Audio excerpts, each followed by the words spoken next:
Welcome to the 3-Minute Insights, the place to get quick reviews of cybersecurity issues that matter. Today, I will share with you a simplified approach to quantifying the cyber risk exposure.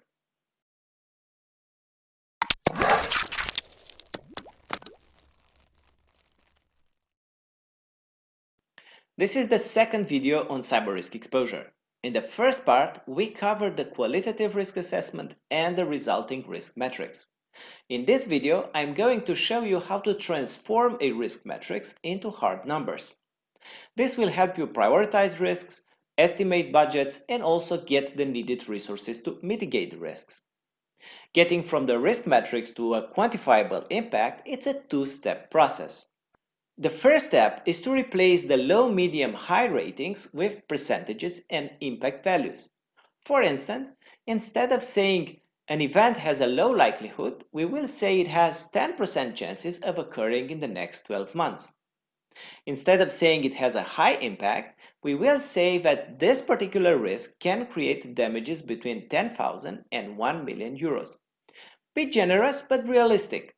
The interval should be large enough to cover the most possibilities, like 90% of them, but we should eliminate the extreme cases. Now, how can we tell if we made the right choices? Technically, only time can tell, but luckily we don't have to wait. For the second step, we have a method commonly used in risk evaluations, but will fast forward the process for us. The Monte Carlo simulation will allow us to run a very large number of random scenarios using the values from step 1. For instance, we can run 1000 trial runs of the same year to see what happens. You have this capability within your Microsoft Excel. If we take the results of the trial runs and put them in a graph, we get a nice curve with a fancy name, the Loss Exceedance Curve. In plain English, this is a way to visualize the loss probability for a specific cyber risk. How do I read it? Let's take the 10,000 euro value that is marked on the graph. The intersection between the red line and the black vertical line is somewhere at 5%.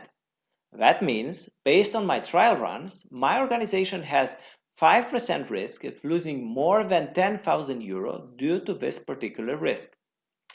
You can see another line on the graph. The horizontal line is the expression of your organization's tolerance to risk. This is typically the result of interviews with senior management where we use questions like, how comfortable are you with sustaining a loss of over 10,000 euro? When the red line is above the risk tolerance line, it means one thing. Something needs to be done to lower the risk. And this is it. In a nutshell, this two-step process allows you to quantify the impact of each cyber risk your organization is exposed to. By combining them, you get the entire footprint of your exposure to risk. Use it to plan and implement the tailored security architecture that your organization actually needs.